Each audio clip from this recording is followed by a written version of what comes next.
ಅನೀಸ್ ಕಿಚನ್ಗೆ ಸ್ವಾಗತ. ಉಪ್ಸಾರು ಹೊಣ್ಗೊನೆ ಸೊಪ್ಪಲ್ಲಿ ಯಾವ ಥರ ಮಾಡೋದಂತ ನೋಡಿ. ಇದು ಹೊಣ್ಗೊನೆ ಸೊಪ್ಪು ಸಣ್ಣ ಸಣ್ಣದಾಗಿರುತ್ತೆ.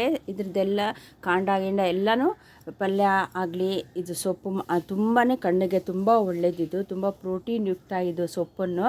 ಸೊ ಚೆನ್ನಾಗಿ ಎರಡೆರಡು ಮೂರು ಸರಿ ತೊಳ್ಕೊಳ್ಳಿ, ಯಾಕಂದರೆ ಕೆಮಿಕಲ್ಸ್ ಏನಾದರೂ ಹಾಕಿ ಬೆಳೆಸಿದ್ರೆ ಅನ್ನೋಕ್ಕೋಸ್ಕರ ಉಪ್ಪಲ್ಲಿ ಹಾಕಿ ಸ್ವಲ್ಪ ಚೆನ್ನಾಗಿ ಕ್ಲೀನಿಗೆ ಎಲ್ಲ ಎರಡೆರಡು ಮೂರು ಸಲ ಚೆನ್ನಾಗಿ ತೊಳ್ಕೊಂಡು ಸಣ್ಣದಾಗಿ ಕಟ್ ಮಾಡ್ಕೊಳ್ಳಿ. ಇದು ಹೂವು ಕೂಡ ತುಂಬ ಉಪಯುಕ್ತ ಆಗಿದೆ. ಹೂವು ಕೂಡ ನೀವು ಎಸಿಬಾರ್ದು. ತೀರಾ ದೊಡ್ಡದಿದ್ದರೆ ಮಾತ್ರ ಹೂವು ತೆಗಿಬೋದು, ಇಲ್ಲಾಂದರೆ ಸಣ್ಣದಾಗಿದೆ ನೋಡಿ. ಇದ್ರ ಹೂವು ನೋಡಿ ಚೆನ್ನಾಗಿ ಚಿಕ್ಕದಾಗಿ ಕಟ್ ಮಾಡ್ಕೊಂಡಿದ್ದೀನಿ ನಾನು. ಇದು ಕ್ಲೀನ್ ಮಾಡ್ಕೊಂಡು ಒಂದು ಎರಡೆರಡು ಮೂರು ಸಲ. ಸೊ ಇದು ಕಟ್ ಮಾಡ್ಕೊಂಡು ನಾವು ಒಂದು ಕಡೆ ಇಟ್ಕೊಳ್ಳೋಣ. ಸೊ ಇವಾಗಿದು ಒಂದೊಂದೇ ನೋಡಿ ಇಷ್ಟು ಕ್ಲೀನಾಗಿ ಎಷ್ಟು ಚಿಕ್ಕದಾಗೆ ಕಟ್ ಮಾಡ್ಕೊಳ್ಳೋದಂತ ನಾನು ಕ್ಲೀನಾಗಿ ಹೇಳ್ತೀನಿ. ಸೊ ತುಂಬ ಸಣ್ಣದಾಗಿ ಕಟ್ ಮಾಡ್ಕೊಳ್ಳಿ, ಅದು ಇರೋದೂ ಸಣ್ಣದಾನೆ. ಸೊ ಹೂವು ಎಲ್ಲ ಕ್ಲೀನಾಗೆ ಅದ್ರ ತೊಟ್ಟು ಕೂಡ ನೀವು ಕ್ಲೀನಾಗೆ ಕಟ್ ಮಾಡ್ಕೊಳ್ಳಿ. ಕಟ್ ಮಾಡಿಕೊಂಡು ಕ್ಲೀನಿಗೆ ಒಂದ್ಸಲಿ ಎಲ್ಲ ಮಾಡ್ಕೊಳ್ಳಿ. ಸೊ ಇವಾಗ ಮೊದಲಿಗೆ ಯಾವ ಥರ ಮಾಡೋದಂತ ನೀರು ಮರಳುತ್ತಾ ಇದೆ. ಸೊ ಈ ನೀರಿಗೆ ನಾನಿಲ್ಲಿ ಸ್ವಲ್ಪ ಮೂಂಗ್ ದಾಳು ಮತ್ತು ತೊಗರಿಬೇಳೆ ಎರಡೂ ಸ್ವಲ್ಪ ಹಾಕ್ತೀನಿ. ನಾನೇನು ಇವಾಗ ಹಾಕ್ಕೊಂಡಿದ್ದೀನಿ ಮೂಂಗ್ ದಾಳು, ಹೆಸರು ಕಾಳು, ಅದು ಕೂಡ ನಾನು ಮೊಳಕೆ ಬರೆಸಿದ್ದೀನಿ. ಅದೂ ಕೂಡ ತುಂಬ ಪ್ರೋಟೀನ್ ಯುಕ್ತ. ಸೊ ಇದು ಚೆನ್ನಾಗಿ ಬೇಯ್ತಾ ಇದೆ. ಅದ್ರ ಜೊತೆಗೆ ನೀವು ಮೆಣಸಿನ್ಕಾಯಿ ಕೂಡ ಹಾಕ್ಬೋದು. ಒಂದು 5-6 ಮೆಣಸಿನ್ಕಾಯಿ, 10 ಮೆಣಸಿನ್ಕಾಯಿವರೆಗೂ ಹಾಕ್ಬೋದು. ನಾನು ಒಂದು 4-5 ಮೆಣಸಿನ್ಕಾಯಿ ಹಾಕಿದ್ದೀನಿ. ಸ್ವಲ್ಪ ಎಣ್ಣೆ ಹಾಕ್ಕೊಂಡಿದ್ದೀನಿ. ಸೊ ಚೆನ್ನಾಗಿದು ಕುದಿಬೇಕು. ಕುದ ತಕ್ಷಣ ನಿಮಗೆ ಗೊತ್ತಾಗುತ್ತೆ. ಸೊ ಈಗ ನಾನು ಇದೆಲ್ಲ ಚೆನ್ನಾಗಿ ಕ್ಲೀನ್ ಮಾಡಿ ಒಂದು ಕಡೆ ಇಟ್ಕೊಂಡಿದ್ದೀನಿ. ಸೊ ಈಗ ನೋಡಿ, ಇದು ಆಲ್ರೆಡಿ ಇದು ಬೇಳೆ ಬೆಂದಿದೆ ನೋಡ್ಬೋದು ನೀವು. ಸೊ ಸ್ವಲ್ಪ ಕೈಯಲ್ಲಿ ಇಟ್ಕೊಂಡು ನೋಡಿದ್ರೆ ನಿಮಗೆ ತುಂಬ ಚೆನ್ನಾಗಿ ಸ್ಮ್ಯಾಶ್ ಆಗಿರೋ ಥರ ಗೊತ್ತಾಗುತ್ತೆ. ಸ್ಮ್ಯಾಶ್ ಆಗಿದೆ ಅಂದರೆ ನಿಮಗೆ ಇದಾಗಿದೆ ಅಂತ. ಸೊ ಅದರಿಂದ ನೀವು ಬೇರ್ಪಡಿಸು ಮೆಣಸಿನ್ಕಾಯಿ ಸಪ್ರೇಟು ಅದು ಚಟ್ನಿ ಮಾಡೋಕ್ಕೋಸ್ಕರ. ಇದು ಕೂಡ ಸಾರಿಗೆ ಹಾಕೋಕ್ಕೆ ಬೇಳೆ ಕೂಡ ನೀವು ಒಂದು ಕಡೆ ತೆಗೆದಿಟ್ಕೋಬೋದು. ನೋಡಿ ಎಷ್ಟು ಕ್ಲೀನಾಗಿ ಸ್ಮ್ಯಾಶ್ ಆಗಿದೆ. ಕ್ಲೀನಿಗೆ ಒಂದು 75% ಅಷ್ಟು ಕುಕ್ ಆದರೆ ಸಾಕು. ಸೊ ಇವಾಗ ಇದರಲ್ಲಿರೋ ಇವಾಗ ಇದಕ್ಕೆ ನಾನು ಹೊಣ್ಗೊನೆ ಸೊಪ್ಪು ಏನು ನಾನು ಬಿಡಿಸಿಟ್ಕೊಂಡಿದ್ದೀನಿ, ಸಣ್ಣದಾಗಿ ಹೆಚ್ಚಿಟ್ಕೊಂಡಿದ್ದೀನಿ, ಅದು ಕೂಡ ನಾನು ಇದರಲ್ಲಿ ಹಾಕ್ಕೊಂಡು ಇದಕ್ಕೆ ಒಂದೆರಡು ಮಿಕ್ಸ್ ಕೊಡ್ತೀನಿ. ಆ ನೀರೆಲ್ಲ ಕೆಳಗಡೆ ಇರೋದೆಲ್ಲ ಸ್ವಲ್ಪ ಮೇಲೆ ಬಂದು ಇನ್ನು ಸ್ವಲ್ಪ ನೀರು ಹಾಕ್ಕೊಳ್ತೀನಿ, ಯಾಕಂದರೆ ಅದು ಕುದಿಬೇಕು. ಉಪ್ಪು ಕೂಡ ಹಾಕ್ಕೊಳ್ತಿದ್ದೀನಿ 1 ಟೇಬಲ್ ಸ್ಪೂನಷ್ಟು. ಸೊ ಸ್ವಲ್ಪ ಲಿಡ್ ಕ್ಲೋಸ್ ಮಾಡಿಬಿಟ್ಟು ನಾವು ಒಂದು 2-3 ಕುದಿ ಬರೋಷ್ಟರಲ್ಲಿ ನಿಮಗೆ ಅಷ್ಟೊತ್ತು ಸೊಪ್ಪು ಬೆಂದೋಗ್ಬಿಡುತ್ತೆ. ಸೊ ಬನ್ನಿ ಬಸ್ಕೊಳ್ಳೋಣ ಇದನ್ನು.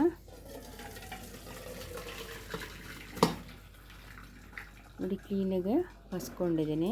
ಸೊ ಇದ್ರ ನೀರು ಕೂಡ ನೀನು ನೋಡ್ಬೋದು. ಸೊ ಇಷ್ಟೇ, ತುಂಬ ಈಸಿ ಇದು ಉಪ್ಸಾರು ಮಾತ್ರ ಮಾಡೋಕ್ಕೆ.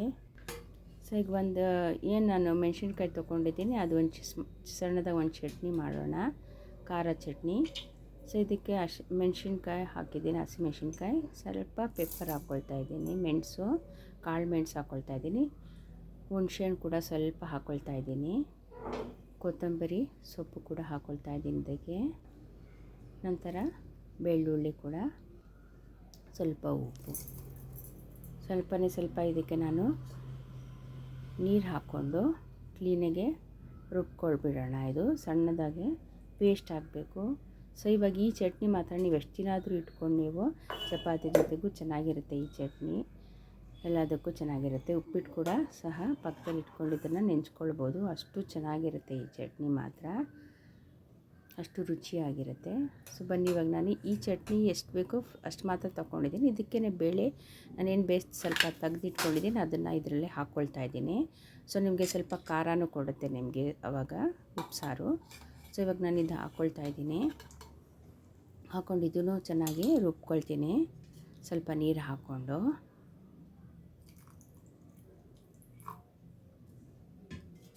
ಸೊ ಇದನ್ನು ದಿಢೀರಂತ ನೀವು ಮಾಡ್ಬೋದು. ಈ ಸೊಪ್ಪು ಅವಾಗ ತಿನ್ನಲ್ಲ ಮಕ್ಕಳಂದರೆ ಈ ಥರ ಮಾಡಿಕೊಡ್ಬೋದು. ನೋಡಿ ಚಟ್ನಿ ಆವಾಗ ರೆಡಿ ಇದೆ ಆಲ್ರೆಡಿ. ಈ ಚಟ್ನಿನ ಇವಾಗ ನಾನು ಏನು ನೀರು ಬಸ್ಕೊಂಡಿದ್ದೀನಿ ಸೊಪ್ಪುದು, ಅದನ್ನು ಕೂಡ ಹಾಕ್ಕೊಂಡು ಚೆನ್ನಾಗಿ ಒಂದ್ಸಲಿ ಮಿಕ್ಸ್ ಮಾಡ್ಕೊಳ್ತಾ ಇದ್ದೀನಿ. ಸೊ ಸ್ವಲ್ಪ ಮೀಡಿಯಮಾಗಿ ಖಾರ ಇರುತ್ತೆ. ಬೇಕಾದ್ರೆ ಇನ್ನೂ ಖಾರ ಬೇಕಂದರೆ ಆ ಚಟ್ನಿ ಏನಿದೆ ಅವಾಗ ಸ್ವಲ್ಪ ಮಿಕ್ಸ್ ಮಾಡ್ಕೊಬೋದು. ಹುಣಸೆಹಣ್ಣು ಕೂಡ ನಾನಿವಾಗ ಏನು ಕಿವುಚಿಟ್ಕೊಂಡಿದ್ದೀನಿ, ಒಂದು ಲಿಂಬೆಹಣ್ಣು ಗಾತ್ರದಷ್ಟು, ಅದು ಕೂಡ ನಾನಿವಾಗ ಕಿವುಚಿ ಹಾಕ್ಕೊಳ್ತಾ ಇದ್ದೀನಿ. ಸೊ ಇವಾಗ ನೋಡಿ, ಇದು ಅಷ್ಟೇ, ಇದು ಉಪ್ಸಾರು. ಸೊ ಮುದ್ದೆ ಜೊತೆಗೆ, ಅನ್ನದ ಜೊತೆಗೆ ತುಂಬ ಚೆನ್ನಾಗಿರುತ್ತೆ. ಸೊ ನೆಗಡಿ ಇದ್ರೂ ಕೂಡ ಈ ಉಪ್ಸಾರಿಂದ ನೆಗಡಿ ಕೂಡ ಹೋಗುತ್ತೆ. ಸುತ್ತು ತುಂಬ ಹೆಲ್ತಿ. ಬನ್ನಿ ಇವಾಗ ಒಂದು ಒಗ್ಗರಣೆ ಕೊಡೋಣ ಸೊಪ್ಪಿಗೆ. ಸೊ ಮೊದಲಿಗೆ ಪ್ಯಾನಿಗೆ ನಾನು 1-2 ಟೇಬಲ್ ಸ್ಪೂನಷ್ಟು ಎಣ್ಣೆ ಹಾಕ್ಕೊಳ್ತಾ ಇದ್ದೀನಿ. ಎಣ್ಣೆಗೆ ನಾನು ಒಂದು ಸ್ವಲ್ಪ ಸಾಸಿವೆ ಕೂಡ ಹಾಕ್ಕೊಳ್ತೀನಿ. ಸಾಸಿವೆ ಸ್ವಲ್ಪ ಚಟಪಟ ಅನ್ನಬೇಕು. ಸ್ವಲ್ಪ ಚಟಪಟ ಅಂದ ತಕ್ಷಣ ನೋಡಿ, ಇವಾಗ ನಾನು ಇದು ಹಾಕಿರೋದು ಬ್ಯಾಡಗಿ ಮೆಣಸಿನ್ಕಾಯಿ ಹಾಕ್ಕೊಳ್ತಾರೆ ಒಗ್ಗರಣೆಗೆ. ನಾನು ಬ್ಯಾಡಗಿ ಹಾಕ್ಕೊಂಡಿಲ್ಲ, ನಾನು ಮೊಸರು ಮೆಣಸಿನ್ಕಾಯಿ ಅಂತಾರೆ, ಅದನ್ನು ಹಾಕ್ಕೊಂಡು ಚೆನ್ನಾಗಿ ಫ್ರೈ ಮಾಡ್ಕೊಳ್ಬೇಕು. ಬೆಳ್ಳುಳ್ಳಿ ಕೂಡ ಹಾಕ್ಕೊಂಡು ಚೆನ್ನಾಗಿ ಫ್ರೈ ಮಾಡ್ಕೊಂಡಿದ್ದೀನಿ. ಈರುಳ್ಳಿ ಸ್ವಲ್ಪ ಹಾಕ್ಕೊಂಡಿದ್ದೀನಿ ನಾನು ಚಿಕ್ಕದಾಗಿ, ಅದು ಕೂಡ ನಿಮಗೆ ಫ್ರೈ ಮಾಡ್ತಾಯಿದ್ದೀನಿ. ಈರುಳ್ಳಿ ಕೂಡ ಚೆನ್ನಾಗಿ ಫ್ರೈ ಆಗಬೇಕು.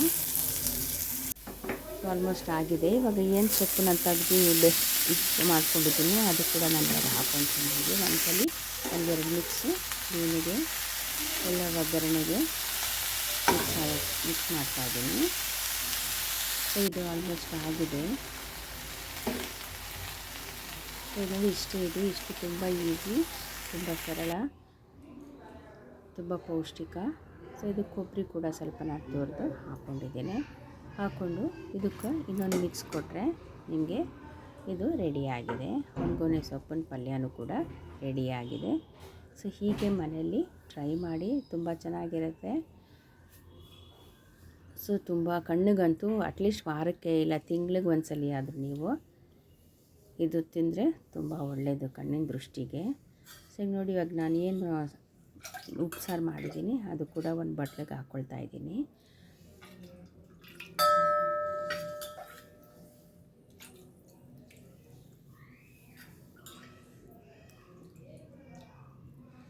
ಮುದ್ದೆಗಂತೂ ತುಂಬ ಚೆನ್ನಾಗಿರುತ್ತೆ. ಅನ್ನದ ಜೊತೆಗೂ ಕೂಡ ಇದು ಉಪ್ಸಾರನ್ನ ಯೂಸ್ ಮಾಡ್ಬೋದು. ಸೊ ಒನ್ ಟೈಮ್ಗೆ ಇದು ತುಂಬ ಚೆನ್ನಾಗಿರುತ್ತೆ. ಸೊಪ್ಪಿದ್ರೆ ಸಾಕು, ಈ ಥರ ಒಂದು ಉಪ್ಸಾರು ಮಾಡ್ಕೊಬೋದು. ಯಾವ ಸೊಪ್ಪು, ದಂಟಿನ ಸೊಪ್ಪು, ಯಾವ ಸೊಪ್ಪಿದ್ರೂ ಮಾಡ್ಕೊಬೋದು. ನೋಡಿ, ಇವಾಗ ಚಟ್ನಿ ಕೂಡ ರೆಡಿ ಇದೆ. ಸೊ ಪಲ್ಯ ಕೂಡ ರೆಡಿ ಇದೆ. ನೋಡಿದ್ರಲ್ಲ. Thank you for watching.